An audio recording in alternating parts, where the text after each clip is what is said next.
But thank you so much for joining us, and we're really excited to be able to do this talk today. I'm Andrew Melk from Platform SH. I'm joined by some colleagues from our team. So we've got Jerome, we've got Leah, we've also got Antonella from Nestlé, and we've got Oriol, who's also from Nestlé. Without a slide, I will then try and tell a little story about marginal reduction versus major reduction. And imagine it this way. You've got petrol-powered cars, and you're thinking about how can I reduce the amount of carbon footprint that I'm actually using. One option might be, for example, to use an electric car. And that's great in its way. You're going to reduce maybe as much as 12% over time. That's because electric cars obviously have a lot of embedded costs and a lot of embedded emissions in terms of actually producing those. However, imagine that instead of buying an electric car, you buy an electric bike, an e-bike. Now, that is going to give you a mind-blowing 95% reduction from your petrol car. So we're not trying to draw any kind of specific parallels here, but we're just thinking about how is it when, for example, we're thinking about reducing the amount of carbon emissions that a website produces. What can we do there? One option is there are certain ideas around optimizing code. Maybe there are other ideas about optimizing your practice in terms of actually how you actually make those websites. That might even be the way you actually work together as a team. So whether you're actually coming together for your stand-ups, for your scrums, that kind of thing. But on the other hand, if we think about another kind of optimization that you can also do with code, it would be to say, how about we take projects that are running in a region that uses quite relatively dirty a relatively dirty fuel mix. So let's say, for example, coal, maybe they're using gas-powered fire stations, that kind of thing, and move that to somewhere that's got a much cleaner fuel mix. And I am all the time very carefully ignoring what is going on down there, because everyone is working like crazy for this. But unfortunately, I've just got to keep going and pretending that that stuff isn't happening. Yeah, so anyway, imagine this, right? Instead, imagine you've got, as we said, we've got the petrol car, we've got the electric car, we've got the e-bike. Look at that massive reduction, 95%. And so we're saying, how about, you know, in a similar kind of metaphor, how could you say, how can you move from a petrol car to an e-bike? But metaphorically, with the way that we are, so in this particular case, the way that we're saying that is what you do there is you move from a place that has high carbon emissions in terms of the energy mix to a place with low carbon emissions. And the example that we've got here, more than 80% reduction, is taking websites that are in Ireland and moving those to Sweden, or also, for example, Germany to Sweden.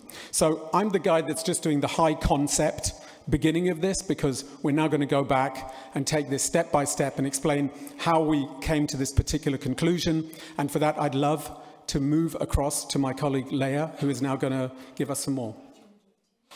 Oh, right, yeah, sorry, there's one thing that I do have to remember, and I'm so glad we can show the slide here.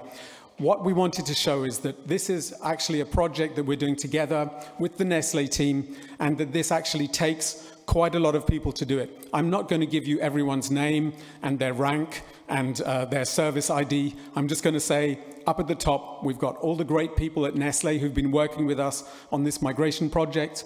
And down at the bottom, we've got the team from Platform SH as well. And that's a team that encompasses all sorts of different disciplines within the company as well. So we've got sales, we've got the product team, we've got our customer success team, and of course, we've also got legal and strategy. So that's actually taking a really holistic view. And on that note, I'd like to pass over to Leah. Thank you. Hello, everyone. My name is Leah Goldfarb. I'm Platform SH's Environmental Impact Officer, and this is my first DrupalCon.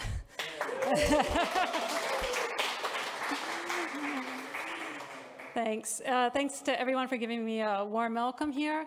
And I'll just mention, as we start to talk about sustainability, which is my field of expertise, just like Drupal, it's a technical subject. It's one that may be a little bit hard to penetrate. So if there's any questions, do not hesitate. You know, if I use an acronym that is not familiar to everyone in the room, I'm aware of that, and we really want to reduce any barrier to communicate. Okay, so this is kind of a classic figure in sustainability. It shows the 9 planetary boundaries.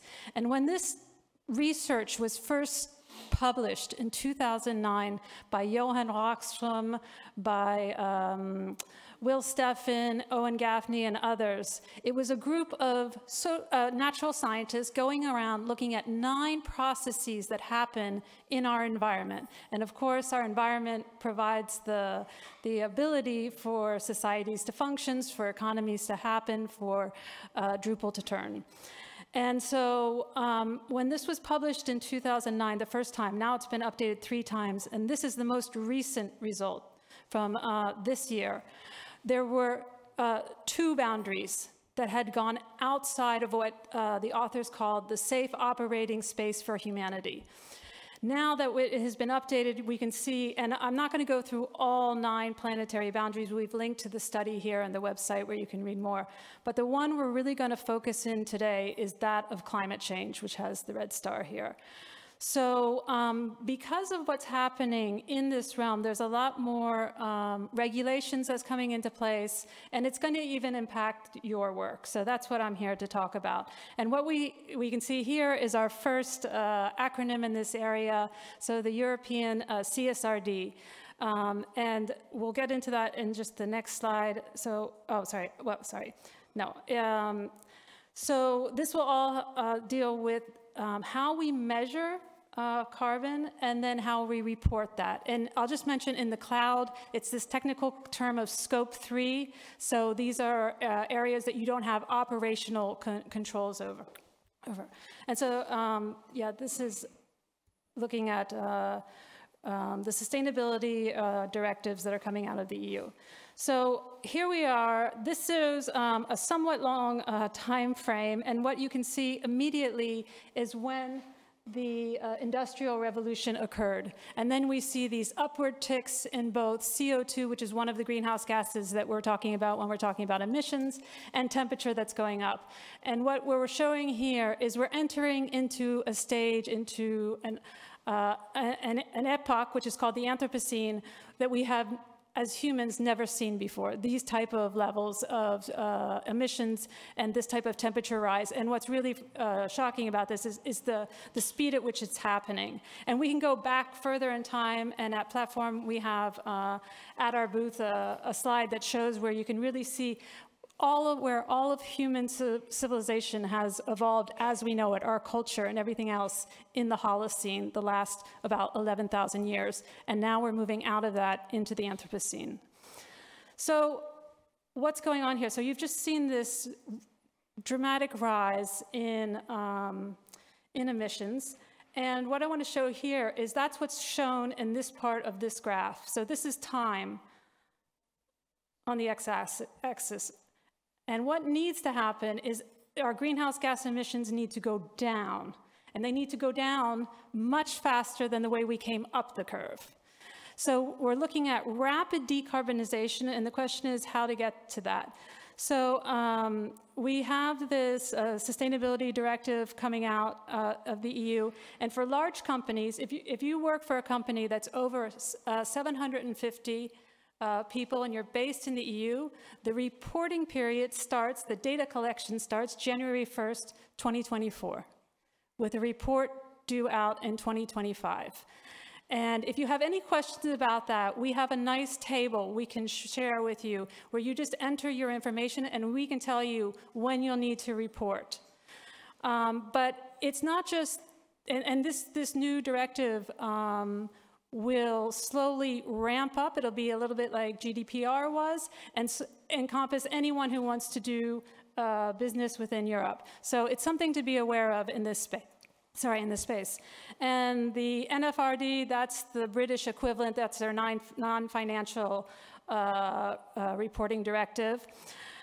And then what we're seeing is, people are aligning internationally to say we need to start reporting our emissions and we need to disclose them. We have the SEC, Security and Exchange Commission out of the US saying that, and now we have a new California law that has just been passed. So there's a lot happening. In fact, there's a lot happening even this week in terms of CSRD. We're waiting for the newest guidelines to be published. So how are we going to do this? Sorry, I kind of skipped. This is not something that we've decided to respond to like in a week's time and we've done it. What I'd like to show here is the roadmap and how our mutual roadmaps began to overlap. And this type of overlap between players in this space, I think we're going to see more and more. But this is kind of a precursor to that. So as we at Platform SH were looking at our ESG roadmap and looking at how FinOps and GreenOps come together, Nestle was also working very hard on their sustainability goals. And they'll tell you more about that in just a minute. But if you haven't seen it, I would really encourage looking at what they're doing, particularly around net zero, cutting by 50% by 2030. And so then we had this DCF project that came into being where Jerome and Drew went down to Barcelona to really work on digital carbon footprint reduction and explaining, and it was really a good exchange of information because this is such a new field, and that's why I'm saying any questions in this, are welcome. So, but we found that we have this overlap, and we came together. We created this Green Action Committee. We had a lot of possibilities of areas we could work on, and what we decided was the most impactful is the green migrations, and exactly due to what Drew said at the beginning, this 80% reduction. And with that, I will pass over to Oriol. Hi everyone, here Oriol from Nestle. In this slide you can see a high-level Nestle Green Roadmap for 2050. You can see the different pillars, but at the end, IT is less than 1% of the total emissions. That's why it's not shown here as a key pillar.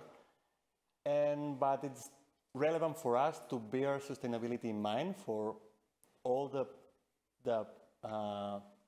decisions that we might take in the future, and in parallel to raise the awareness to all the different stakeholders and employees. So that's like our common goal. Okay. In particular for this project, it was an initiative that came after a contest that we had internal, and it was selected this carbon footprint project. The original goals were basically to set up the baseline in terms of measuring and calculating how Nestlé websites are contributing to the carbon emissions. And based on that calculations and measurements, the idea is to bring all this awareness to the different stakeholders that we collaborate with. And on aligned with that, the idea is to provide sort of guidelines and best practices for in the future decisions to what I said before, to bear in mind these best practices, okay? The deliverables of this first POC was a dashboard where we can measure all the emissions for the different assets that we have and the energy efficiency. And as well as I mentioned, there is this related documentation that is the baseline to support future decisions in terms of website ecosystem at the end. Next. Okay, when it comes to the next steps for this project, well, we started with our colleagues from Platform SH, and the idea, we work also with Akia and Pantheon, so the idea is to extend the model to all our vendors and find other synergies together with platform as well. Also increase and evolve the model with new variables that can be relevant for both measurements and efficiency. So we don't know, we're still exploring what we can add here. And at the end, what I was saying, create these best practices and the important thing, apply them in the future decisions. Okay. And I think that's for you, Jerome.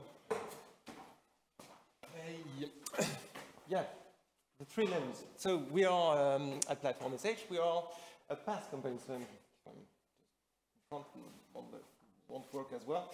Yeah, we're a PaaS company. So we are renting servers and we are deploying application on top of the servers. The servers that are provided by different providers, GCP, AWS, and the like. So what can we do? Because AWS, GCP, they say that they do good data centers. So do you think there is a big difference between AWS and GCP running in France? No, there is no real difference. So what can we do? What we think we can do is start from helping our customers to optimize their application. How much do you think you can improve your application in terms of energy consumption? Energy consumption is basically CPU usage and memory usage and all this stuff. So, well, 1x, 2x, 3x, 10x. 10x is going to be difficult for the whole application. So yeah, we can do that. We can provide observability to help you use fewer CPU cycles. As a PaaS provider, we can help with density, so pack a lot more application on fewer servers.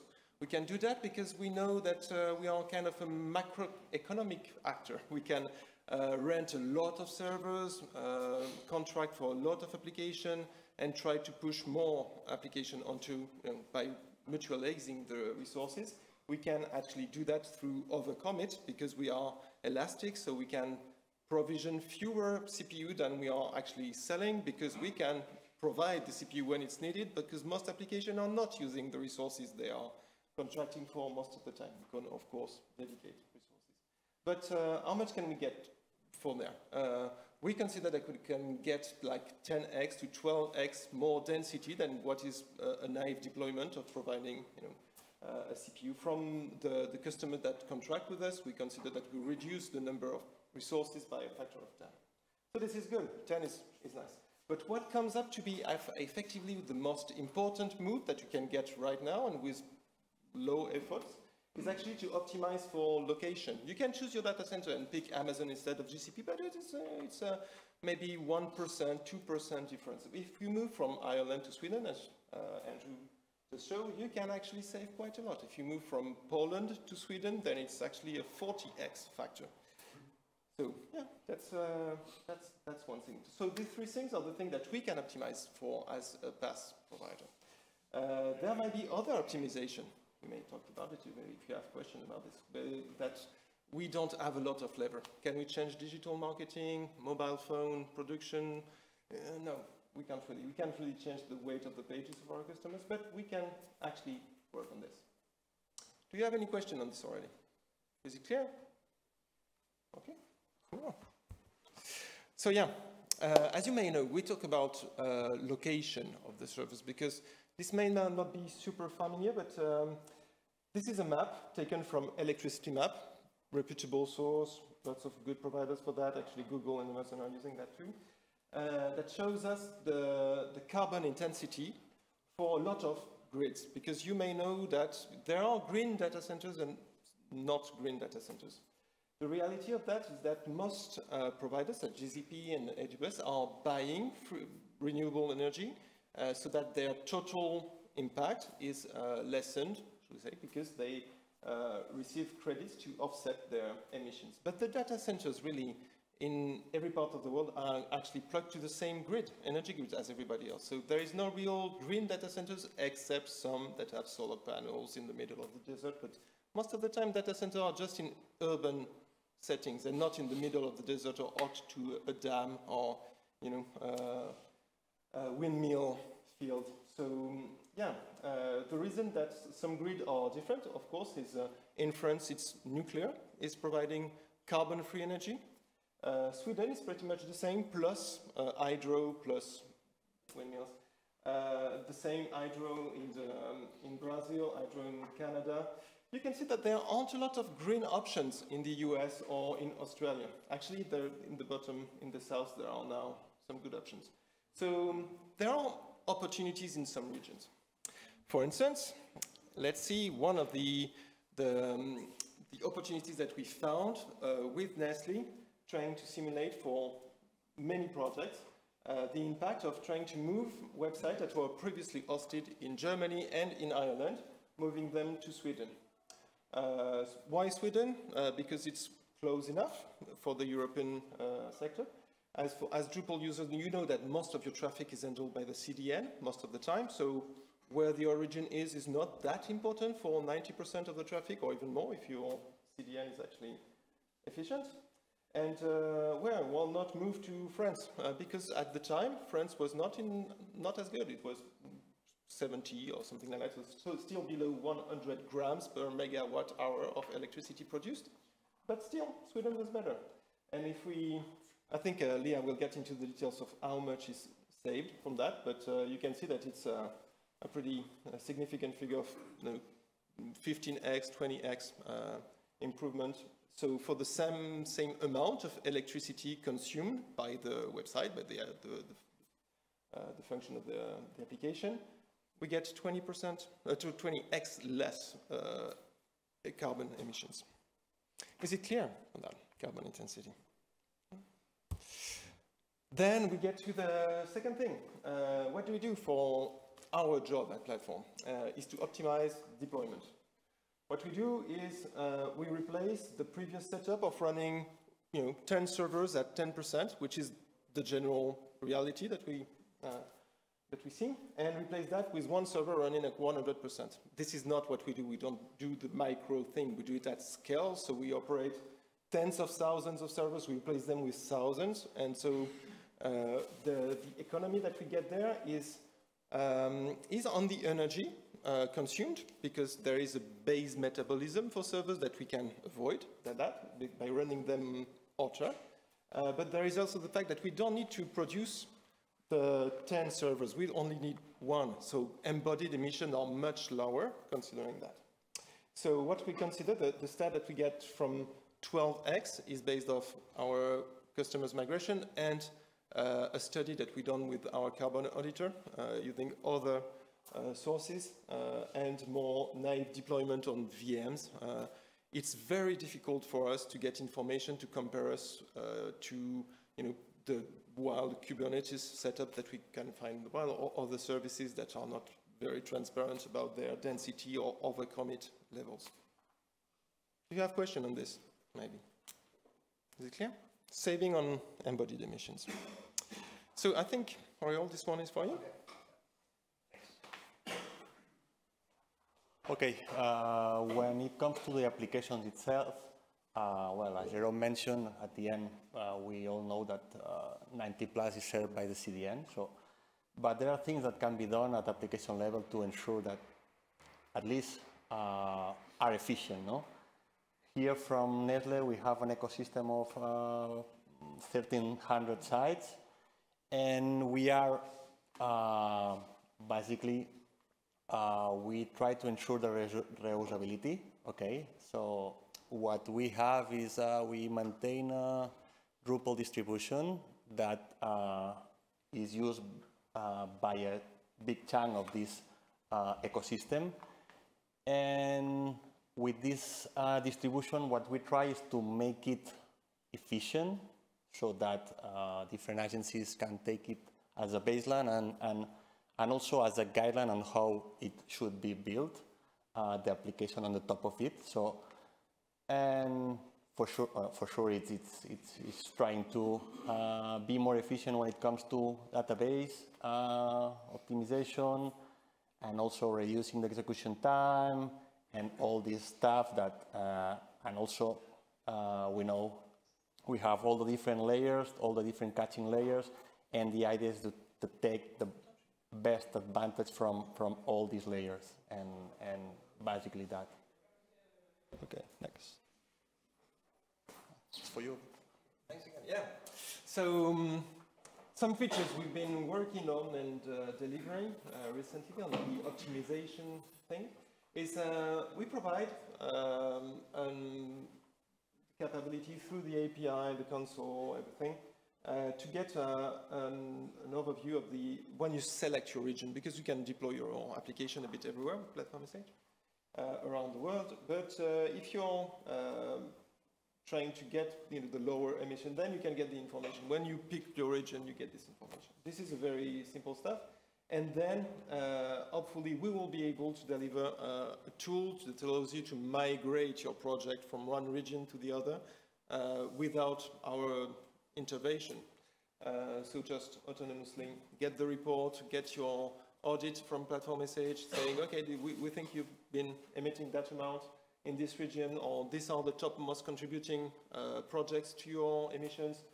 You could use the migration tool to migrate from this place to the other.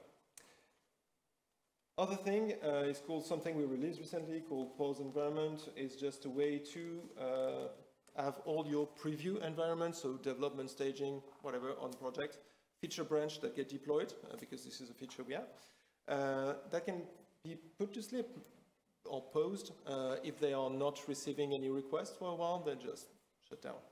Of course, we never shut down the production environment without you, even if there is no request for it. We are gentle with you on that. But the other, that's fine. The next step will be sleepy environment, so more short-lived. So if it doesn't receive anything for a few seconds, we can make it slip and reactivate it if a request comes in. But this still requires a little bit more work. Yeah, one interesting thing. This is the result of our own carbon audit, not specific to Nestlé, but just the wide thing.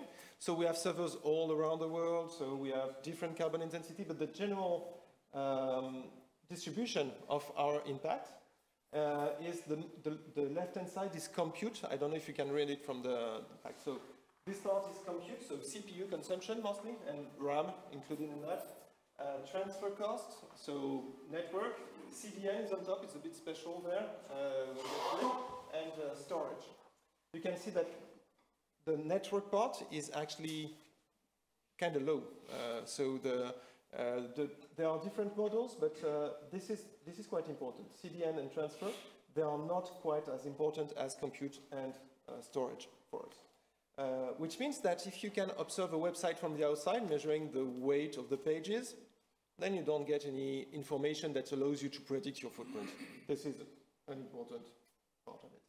There are different models, and it's extremely complex to model the network part. You can actually plug something onto your computer and see how a given CPU consumes in terms of electricity. Even some CPUs from Intel have direct reporting of the electricity they consume at any given time. For the Macs, that's the same.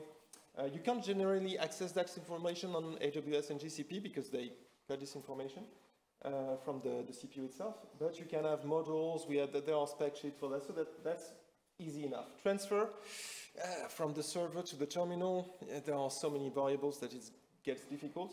The most contributing part may be the last mile, whether you receive something from Wi-Fi, wired, 5G, 4G, the distance. It's complicated. But the thing we have now is a good model that we've been working on from the ADEME and Free, a provider in France. So we expect it to be the most representative of the most trustworthy. But that's something that is important regarding the location of the server. It means that wherever it is, actually the transfer part is not going to be extremely significant because the backbone between countries are not very important in terms of emissions, very commoditized. Same for CDN. The CDN, the model that we use for there is a financial one. We could not get enough information from the CDN to actually give us a good modeling such as the transfer, so it's maybe a fallback, but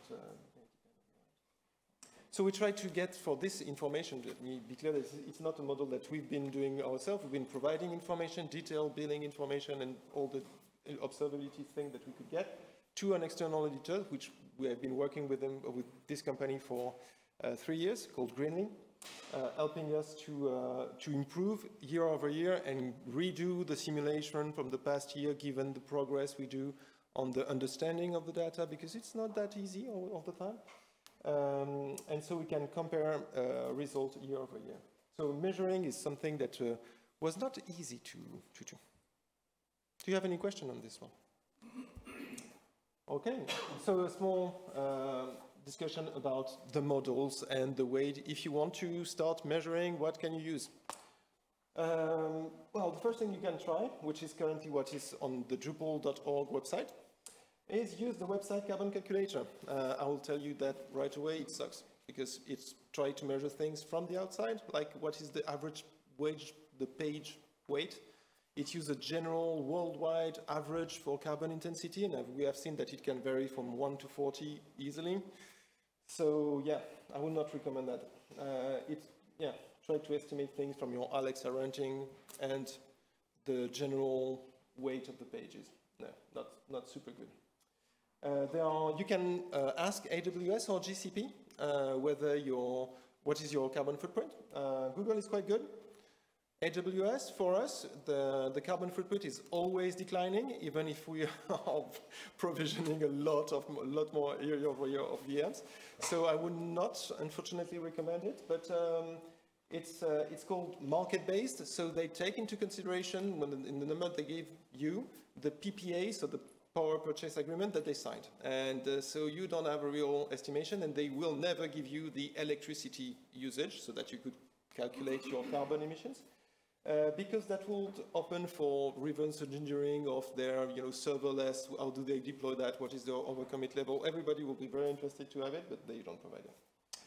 But they provide some interesting, if you are into all the GCP and AWS services, you can have per service, per region information, so not useless, but be wary that GCP is better than AWS. Azure, our auditor is not very fond of it. One thing that is very interesting is cloud carbon footprint, open source model, crowdsourced, lots of verification, very interesting.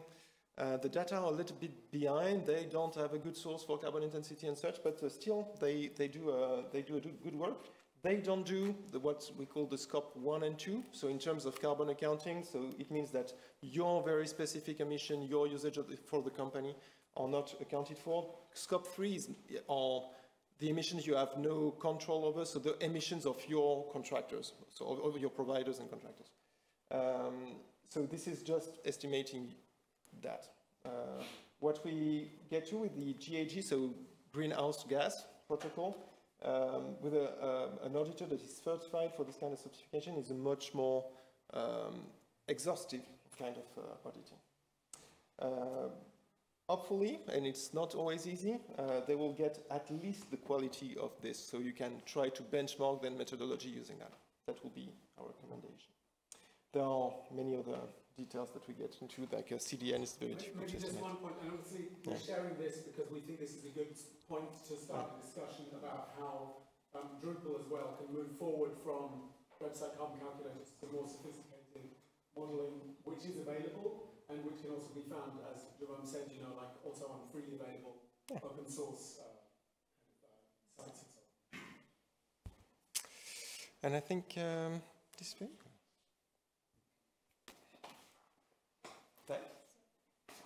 This summarizes just what Jerome was going over, and I should just say that the motivating factor for this, I mentioned before, the corporate sustainability reporting directive that's coming out of the EU is of course based and rooted in the Paris Agreement. So that's the motivating factor to all of this. So yeah, we are bringing forward these new methodologies, the greenhouse gas protocol approved way of doing this. There are open source communities that are forming around this, so we expect to see a lot of activity in this area.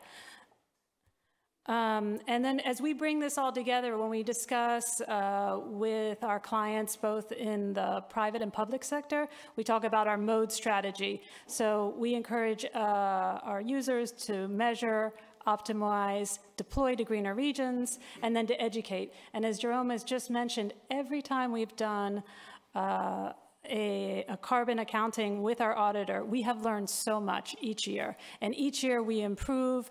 And as he's mentioned, we changed models and we were able to rerun.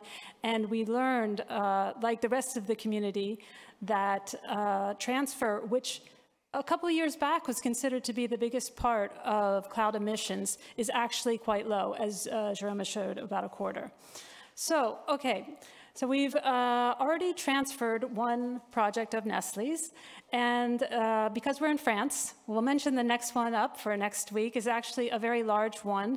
It's a 2XL, croquons la vie, à plein dents, you know, live life to its fullest.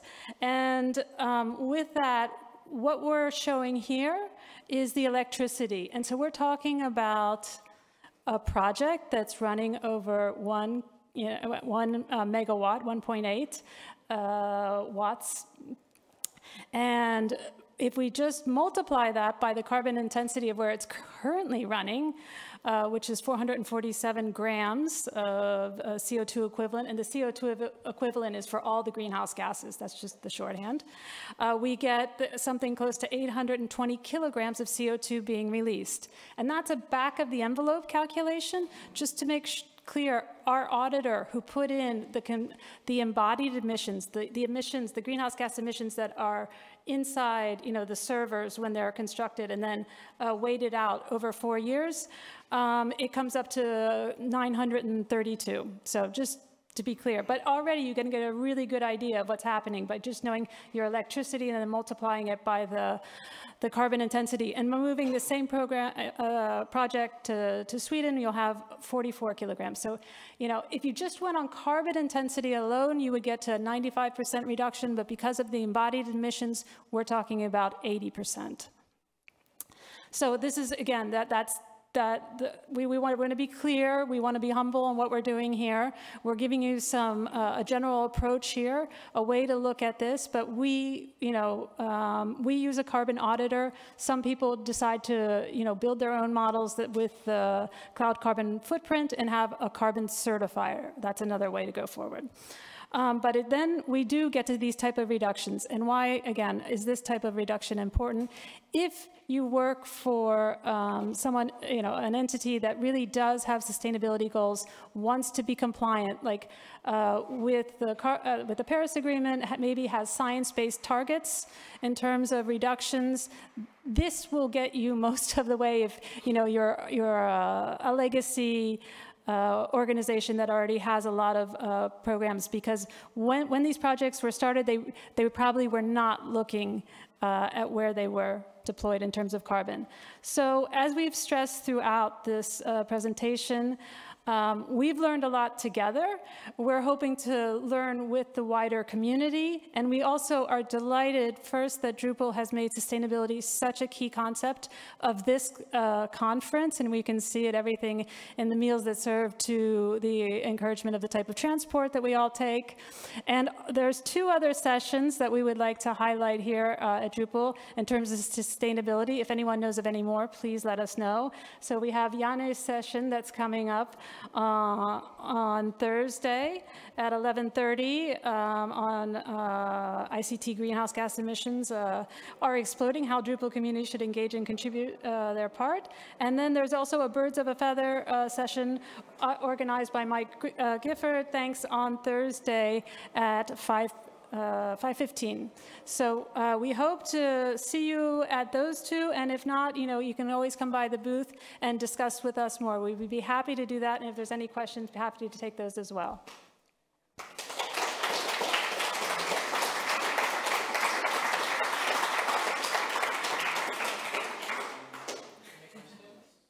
So the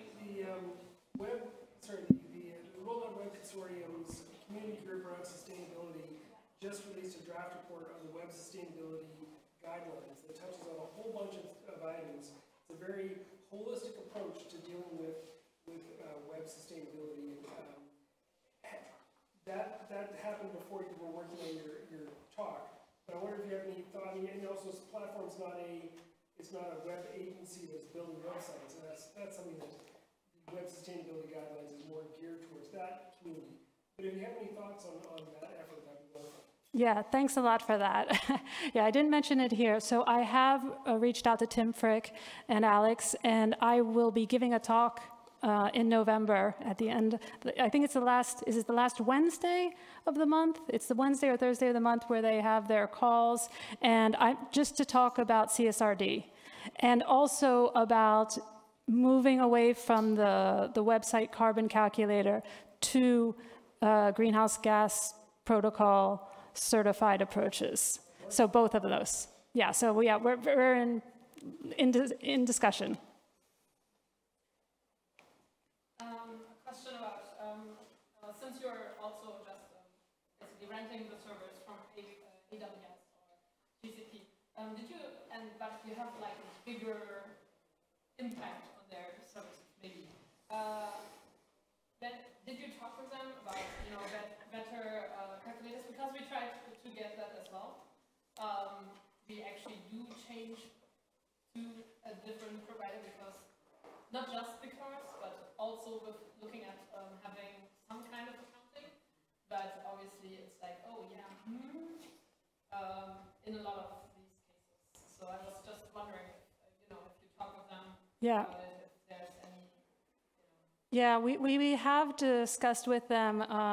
One discussion that Jerome and I had was about that they have intellectual property also that they want to protect. For example, getting the power use efficiency of each individual data center is quite difficult. We know it's improving over time, but it's hard. But I think as a community, as they get more and more requests, we're hoping to be more and more transparent. And one small success story to share with you there is GCP now for their scope 2 emissions are showing location-based and not market-based. It doesn't have all of the embodied emissions, but it's a step forward. But even with these type of improvements, and we should continue these dialogues because it's what's going to change. But I would say that with all of these new regulations coming in, what they're dealing with is your scope 1, 2, and 3. And so let's say you're a business and you, let me just do this here. Whoop. Sorry.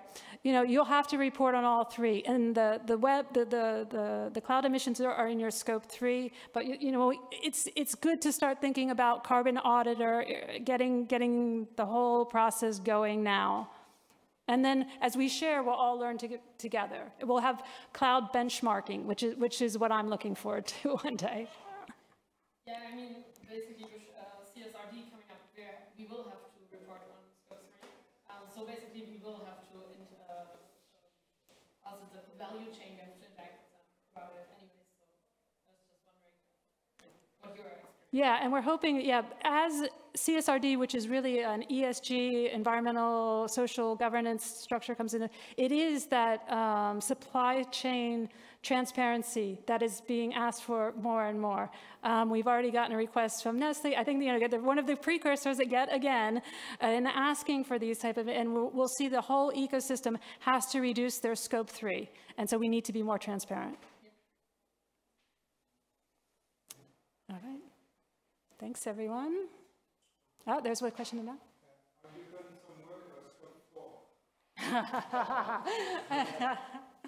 Yeah, that's... Let's define scope 4 for everyone. The avoided emissions. Yeah. Or Averted. This is, in my opinion, I don't know if we have any convergence of the definition of scope 4. We will be very interested to sell the fact that we are able to avoid emissions for our customers. I'm not Okay. So on that, to be very transparent with you, our auditor has advised us not to go down that route right now, because when you think about net zero, the first thing you need to do is reduce your emissions. And that is really where we're focusing our efforts on now. With the European trading scheme, the ETS, I think we're going to see more and more activity in this area. But my guess, and you can tell me if I'm wrong about this, is in order to be eligible for that and really have scope 4 very strong reporting on that, we would need to report to the CDP, which is the Carbon Disclosure Project. And we're seeing, Nestle's already doing this with the CDP, we're seeing others, and it would need to be verified as well. But step one, reduce, that's clear, yeah. And then we can look into trading.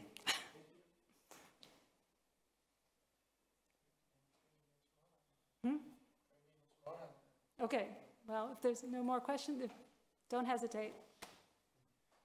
Okay.